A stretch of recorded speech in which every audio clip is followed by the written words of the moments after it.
Ville en Seine, dispositif porté par le département de la Manche, prochainement de retour pour une 28e édition avec toujours l'objectif d'offrir aux habitants de la Manche des propositions artistiques au plus près de chez eux. Et on accueille Lucille Grandin, référente culturelle du département en charge de la programmation des événements. Bonjour à vous.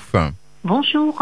Alors cela fait donc 28 ans que le département co-organise donc la diffusion de spectacles dans la Manche sous ce label, Ville en Seine. Rappelez-nous quel en est le principe.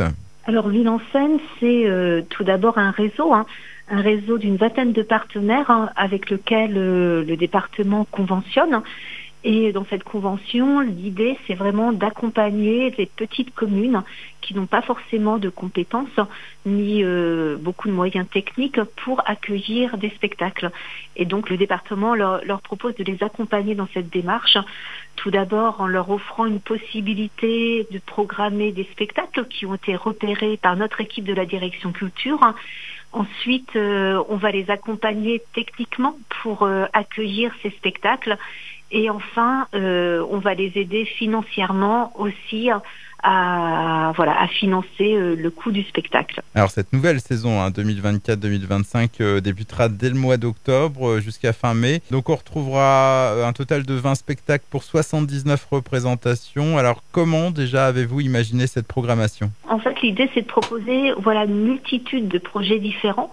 Donc on aura 8 projets musicaux, on aura 9 propositions théâtrales, 2 propositions danse et une proposition cirque.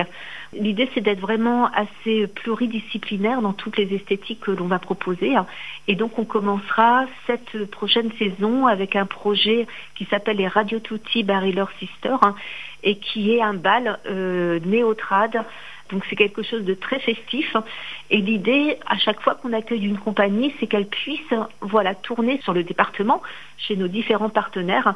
Et pour ce premier spectacle qui démarrera le 12 octobre, on aura pas moins de 5 dates sur le département. Musique, théâtre, danse, cirque pour tous les goûts, mais aussi pour tous les âges. D'ailleurs, je crois que les spectacles sont aussi proposés dans les établissements scolaires. Tout à fait. Donc il y a des spectacles qui vont aller dès le plus jeune âge, dès la maternelle, donc à partir de 3 ans, d'autres pour le primaire, et puis également 2 propositions qui seront jouées directement dans l'établissement scolaire, avec un premier spectacle sur le harcèlement scolaire qui s'appelle Tous les jours, et un autre qui s'appelle Décodage, et qui lui sera joué directement dans les salles de classe. Et vous qui êtes en charge de la programmation de Ville en Seine, allez, si je vous demande votre coup de cœur ou un spectacle à ne surtout pas rater pour cette saison.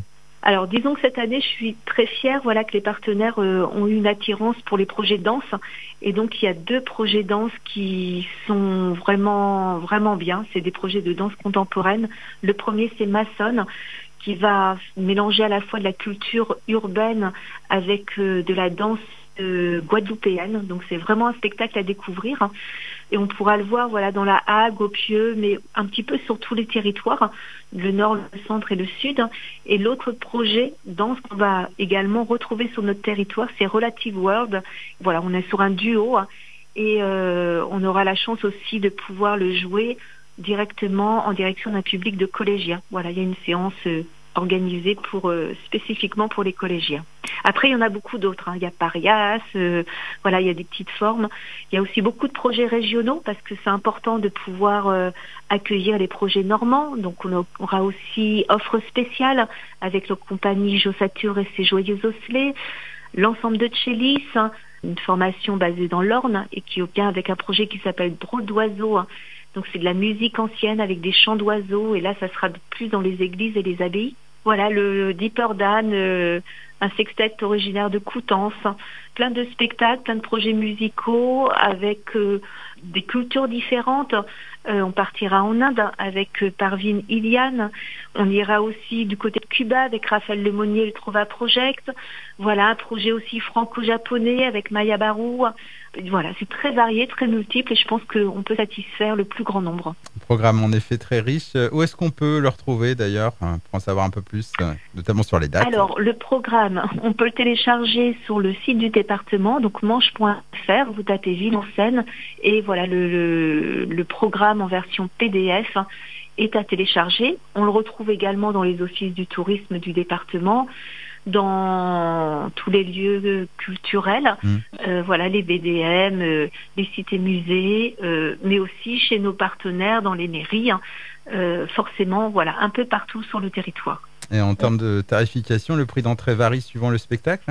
Alors pas du tout, hein. La politique tarifaire est que ce soit accessible pour le plus grand nombre. Donc c'est-à-dire qu'on a un tarif qui est de 9 € pour le plein tarif et un tarif réduit de 4 € pour les enfants de moins de 16 ans, hein. Voilà, les demandeurs d'emploi, etc.